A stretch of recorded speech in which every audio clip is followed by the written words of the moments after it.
Many of you know that on many a Sunday, I'm trying to find June. I don't know where she's at. I'm looking, trying to find her. This morning, Blake wanted to play, Bobby, see if you can find the verse we're on this time. Yeah, so, Blake, I think you did that on purpose. It's all your fault. All right. And so, if you've ever had to run the slides up in the audio sound booth, it gets a little tough when you get off kilter. You're like, okay, where did he just go? And so, Bobby, we apologize for you. We know how difficult that is. All right. We just launched this year a year-long series called Journey Life. And it's going to be looking at lessons from Old Testament people of faith and asking the question, how did they live this life? And when they struggled, when they came to problems and difficulties, how did God intervene in a way that'll help us stop and think about how He intervenes in our lives as well? And we began this month with Abraham. And so we began by looking at God's call on Abraham, and then last week on God's blessings of Abraham. And today we move into a third lesson that continues to cause us to look at how God worked at developing the faith of Abraham. And so I want to begin by simply going back and reminding you one of the promises found in Genesis chapter 12. And watch how this sets up for a problem that Abram and Sarai struggling with. Okay? Here's one of the promises God made to Abram when He called him out of Ur of the Chaldees. He said, I will make you into a great nation. There's the promise. Now, if you remember from chapter 11, you literally go back about 8 or 10 verses, the writers already told us that there's a problem. Okay? I mean, you get a preview of the clash that's going to take place. Look at 11 verse 30. Now, Sarai was childless because she was not able to conceive. All right? Now, do you see the problem? She's not able to conceive. She's childless, which means Abram is childless. But here's God saying, but Abram, I'm going to make you into a great nation. And you're like, okay, I don't know how you're going to do that in light of this reality. And He keeps coming back to Abram and telling him that. Notice once he gets to Canaan's land, this is chapter 12, verses 6 and 7. Abram traveled through the land as far as the side of the great tree of Moreh at Shechem. At that time, the Canaanites were in the land. And then look what he says. The Lord appeared to Abram and said, to your offspring. But Sarai can't conceive. Yeah. I mean, God, how are you going to fulfill this promise when this reality exists? And for Abram and Sarai, this becomes an incredible problem. Now, if you go on a couple of chapters later, you basically have Abram and Lot having to divide. Lot is Abram's nephew. Both of them are incredibly wealthy. Both of them have a lot of sheep and a lot of cattle, and they've had to separate their respective groups of people because the land simply wasn't large enough to contain them. And then all at once some kings come in. 4 kings come in from the east, and they come through the land. They're basically raiders, and they pick up Lot and his family and the people of Sodom and Gomorrah, and they're taking them off back toward Mesopotamia. And word comes to Abram, your nephew Lot has been taken. When Abram heard that his relatives had been taken captive, he called out the 318 trained men born in his household and went in pursuit as far as Dan. Now, if you'll just pause for a moment, you're like, he is wealthy. Yeah. He's got 318 adults born into his house who are able to go and fight. In other words, I don't know what you ever thought about Abram and Sarai and what it meant for them to live in tents, but we're not talking about 2 or 3 tents here. We're talking about hundreds. We're talking about an entire caravan of people. I mean, if you just take the number of men, add women, add children, you're talking about well over 1,000 people that are in just Abram's clan. Now, none of them are kin to him. These are slaves he's acquired, servants he's bought. These are people who've been born into his household. And he goes off, he attacks these 4 kings, he defeats them in battle, he rescues Lot, he comes back into Canaan, and then he thinks, what in the world have I just done? I don't know if you've ever felt that way. I'm reminded of the dog that chases the car.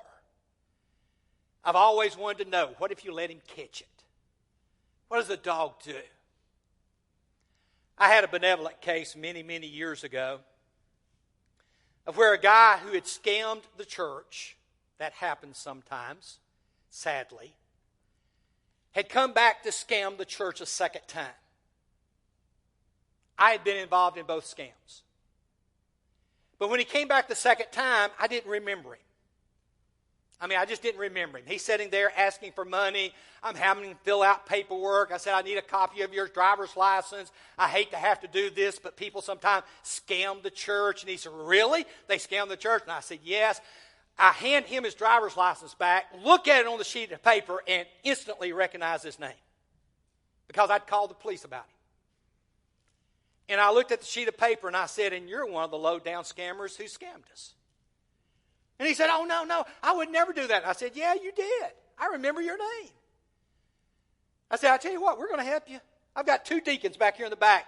I'm going to get them, me, and we're going to ride with you to help you out in your broken-down car. And I stepped out in the hall to holler for the deacons, and he took off running.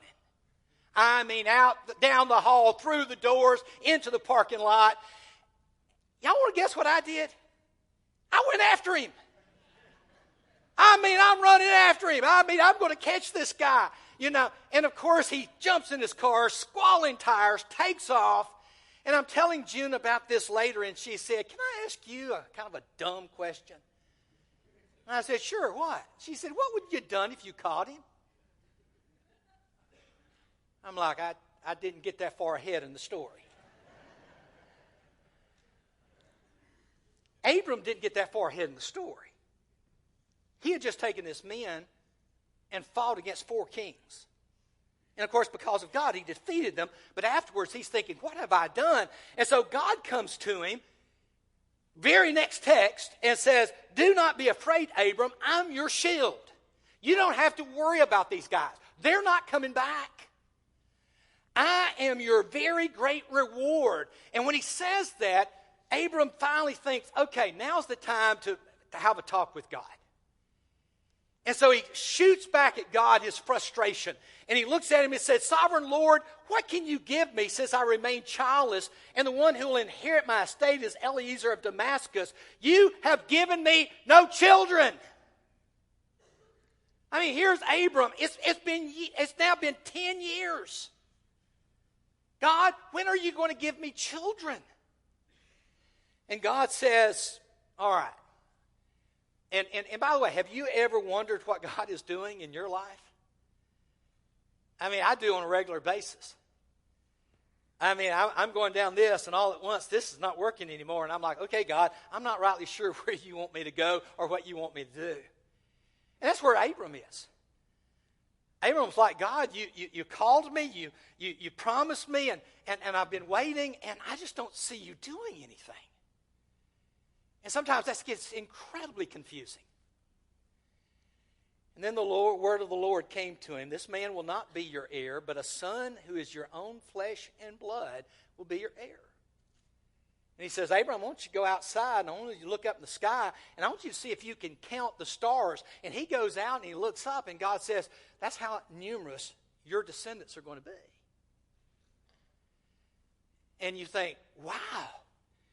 And the text says, Abram believed the Lord, and it credited to him as righteousness, one of the most powerful texts. You turn over the New Testament, and Paul's going to grab this and say, just as Abraham was considered righteous because of his faith, so are we. It's our faith. As Mark so beautifully pointed out during communion, we're all sinners. We're all on the mountain of curses. I mean, we're not the people who are getting it all right. And so because of that, it's our faith that God looks at and says, that's what I'm looking for. And so finally you look in the text and you says, okay, Abram's finally gotten it. Okay? He's finally gotten there. He understands faith. He believes God. God accepts it as his righteousness. All right, now the story's going to go well. Not exactly. Sovereign Lord, but how can I know? In other words, God just said, go out and look. See it? Yeah. That's the way it's going to be. Okay, I'm going to believe it. But how can I know it? You know, sometimes I don't know about you, but there are times that I've wanted to say, God, could you just give me some type of visible sign? Something. I remember as a kid being in bed at night and be thinking about God and say, God, if you're there, would you just let me know it 100%? And here's what I'd ask God. I'd say, could you just flip the lights on and off? I'm serious. If you never did that, God bless you. I did. And living in Mississippi where the power grid wasn't that great sometimes, that could have been a mistake. You know. I mean, but I'd lay in their bed and I'd say, just give me a second, just flip the lights on and off real fast, and that's all I'll take. And of course, if we're like everybody else, Gideon's a good example in the Old Testament. Once God did that, we'd want a little bit better one. But Abram says, how will I know? And God said, okay, here's what I need you to do. I need you to go get a ram and a bull. I need you to get a sheep. I need you to get some birds. I need you to cut those in two, and I need you to lay those out. And Abram was very familiar. Now, this is kind of a picture of these animals cut up, blood's running down the middle. Abram's up on the hill looking at this, and you're thinking, what in the world is going on? And what's going on here is that in the ancient world of Abram's day, you would literally cut a covenant. Now, most of our translations translate make a covenant. But if you'll talk to Stan will tell you that the Hebrew word there is cut a covenant. Because what you do is you cut up these animals, you lay them out, half of them on one side, half on the other side, and then you make some promises.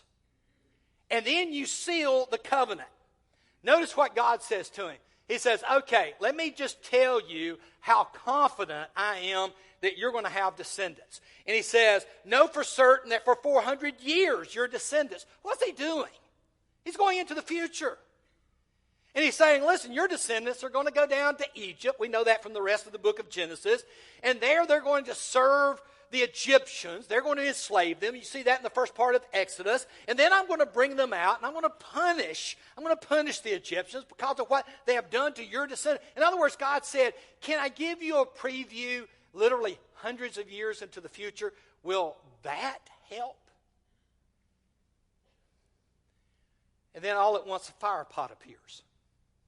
A fire pot. Fire pots were literally how you carried coals around in ancient times. Yeah, again, we are so used to today with having heat in our houses. We don't build fires much anymore, and we sure don't carry around coals to build fires as we move from this location to the next location, but they did back then. They had to carry their fires, and so they would fill a pot full of hot coals, and then when they got to the next site, they would light another fire, and they'd keep their family warm. This fire pot appears, and it's floating. And it floats right between the animals. Just the fire pot. And of course, we look at it and we think that's the strangest, weirdest thing in the world to happen. But notice what the next verse says. On that day, the Lord made a covenant with Abram. He made a covenant. And what's amazing about this covenant is God's the only one that went through the animals. Abram didn't. It was God. God's saying, I'm entering into a promise with you that is absolute, 100%. You can't mess it up. I mean, it's like you getting married. And the preacher turns to you and says, do you take this woman for better, for worse, for richer, for poor? All the things that you promised, cleaning the house, mowing the yard, taking out the trash. And then he goes, all right, I pronounce you husband and wife. You go, whoa, whoa, whoa, whoa. What about her promises? She don't have to make any. I'm pretty sure that's what the preacher did to me when I got married. But anyway, that's beside the point. It's a one-sided covenant. But it's a one-sided covenant you can trust. And so you go, well, it appears Abram has finally now gotten it. No, I love this out of the Voice. This is the very next text after the covenant. Despite God's promises, years went by. Still, Abram's wife Sarah remained childless, but she did have an Egyptian servant girl whose name was Hagar. So Sarah had an idea, so she approached her husband. Like I said, you're now over 10 years into them being in Canaan's land. God's made promise after promise after promise after promise. And finally, even after making this covenant, Sarai sitting there and going, okay. God needs our help. This is not working. And so she comes up with an idea. And let me just tell you, when it says Sarah had an idea, so she approached, I hate it when June says that. June will say, hey, I got an idea I want to share with you. I go, oh, no, not another one. You know, that usually involves me, you know. And I'm like, okay, here we go. And so she approaches Abram and says to him, the Lord has kept me from having children. Go sleep with my slave. Perhaps I can build a family through her. Her slave's name here is Hagar. She's an Egyptian girl that they had acquired while they were down in Egypt. And in the ancient world, children were everything. They were your future. They were your social security. They were everything. And so in the ancient world, if you couldn't have children, you could get a surrogate who would have a child for you. Now, they didn't do it the way we do it today. I mean, Abram had to take Hagar as a second wife and sleep with her in order for this to happen. But the child born to Hagar was supposed to have been considered Sarai's child. But, you know, that doesn't always work that way. And so you look at this and you think, man, aren't you glad Father Abraham was a righteous, godly, good man who would never do something like this? Abraham agreed to what Sarah said. So after Abram had been living in Canaan 10 years, Sarah, his wife, took her Egyptian slave Hagar, gave her to her husband to be his wife. He slept with Hagar, and she conceived. Problem solved. Heirs here, God's promises have been fulfilled, and everything is now back on track. Yeah, right. I mean, you see, sometimes when we think everything's on the track for us, God looks at us and goes, no, that's not what I promised. And I want you to look immediately what happened. When she knew she was pregnant, Hagar began to despise her mistress, Sarai. In other words, Hagar, who is now kind of a second-class wife, gets pregnant and says, now Abram's going to love me more than Sarai because I got pregnant. I'm going to give him a child. Now I don't have to listen to her anymore. And she starts basically despising Sarai. And guess what Sarai does? She then looks at Abraham. You are responsible for the wrong I'm suffering. Don't you love that one? I mean, Abram's like, me? It wasn't my idea. Yes, but you agreed to it. Well, yes, you know, I mean, I would have loved to have seen this conversation. I put my slave in your arms. Notice the language there. I put my slave. I didn't put a woman. I didn't put a young lady. I put my slave in your arms, and now she knows she's pregnant. She despises me. And then what does Sarah do? Sarah calls down, may the Lord judge between you and me. Still reminded of that advertisement of where, you know, the couple gets in an argument and one of them throws out the red flag. Y'all know that from football? And then they come in with a replay and they watch the replay and they're like, you know. That's what I think's going on here. I mean, poor old Sarai's done thrown down the red flag and Abram's like, really? Do we want to go and watch this again? Your slave is in your hands, Abram said. Do with her whatever you think best. And then Sarai mistreated Hagar. I mean, you read that and you're like, she did what? I mean, the woman who, it was her idea. Hagar had never done anything to her up until this point in time. Yes, when she got pregnant, she didn't have the best attitude toward her. But I mean, now Sarai is mistreating Hagar. As if you mistreated me, you look down on me, I'm going to now mistreat you. And so Hagar flees from Sarai. The text goes into what happens after that, and listen, it was a mess. It was just an entire mess. But you have to stop for a moment and go, okay, so what's going on here? And if you go back in the text, what did Abram do when he first entered Canaan's land? He built an altar to the Lord and called on the name of the Lord. But let me ask you this question. What did Abram not do when Sarah approached him with her idea? He did not call on the name of the Lord. In other words, he didn't stop for 1 second when Sarai says, go sleep with Hagar, this pretty young Egyptian slave of mine. Go sleep and maybe I can have a child through her. And Abram didn't say, well, let me pray about this. He didn't do that at all. He simply said, okay. And it went downhill from there. Can I ask you a question? When have you not sought God's guidance? When I look at all the major decisions we have to make in life, how many times do we make them and not even ask God? I mean, you know, we're teenagers. We're thinking about where we're going to go to college and what kind of job we're going to do. I mean, do we stop for a moment and say, okay, God, what do you want me to do? Where do you want me to serve you? Do we stop and even ask that question? Or when we begin to start dating and we think, well, you know what? I'd love to find someone I can marry one day. Do we stop for 1 second and ask God, God, will you guide me to the right person? Does that even enter our mind? I mean, when we make our list of what we're looking for in a spouse, is God number one on the list? I remember after my brother was killed, I was 17 years old when he died in an airplane crash. And he had just graduated from college. He had just gotten married, been married 6 weeks. He had just started a brand new job. He was a youth minister at a church in Somerville, Tennessee. And so all at once we're devastated. And my sister-in-law gave us a sheet of paper that was in my brother's Bible. It was a sheet of paper having to do with 2 job offers that he had before they got married, before they moved, before he became a youth minister. Had 2 job offers from 2 different places.